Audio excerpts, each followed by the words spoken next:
Retro 510, August 2004 and 2009. August 2004. In the days before ubiquitous touchscreens with intelligent on-screen keyboards, manufacturers struggled to find a way of putting a physical keyboard into their phones while keeping them a convenient size.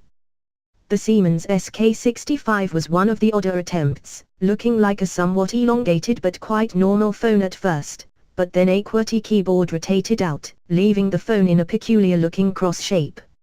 Although it had BlackBerry compatibility built in, it turned out that potential customers would sooner stick with a BlackBerry and the product flopped, which means that it's a rather collectible device today.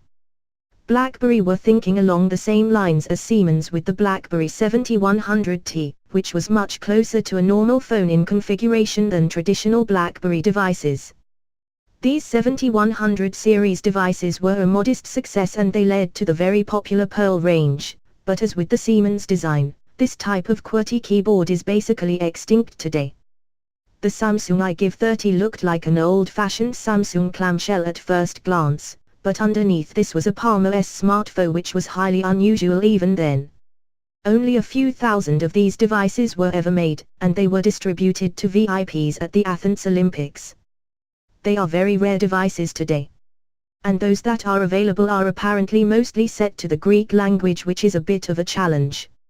A decade or so before the current trend of selfies, manufacturers were struggling to find ways to enable people to take self-portraits with single-camera phones. Some put a little mirror on the back, but devices such as the Samsung X610 had a rotating camera module that could point either backwards or forwards. These days it is probably more reliable and cheaper just to stick in a second camera. The Sendo P600 is a conventional pay-as-you-go phone from a decade ago, which is not so interesting in itself. But the British company behind it was far more interesting, shipping millions of cheap and cheerful prepay phones on one end of the scale and some high-end Symbian devices on the other end. The P600 was almost the last product to come to market, and Sendo folded in 2005 without ever shaking up the market in the way that it could. August 2009.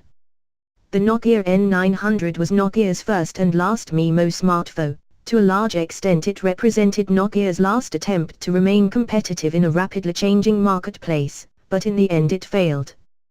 The Nokia Booklet 3G was an odd beast, a Windows-based sub-notebook with 3G connectivity and a lot of Nokia features built in. This device was an attempt to cash in on what was then a successful market for tiny and inexpensive laptops.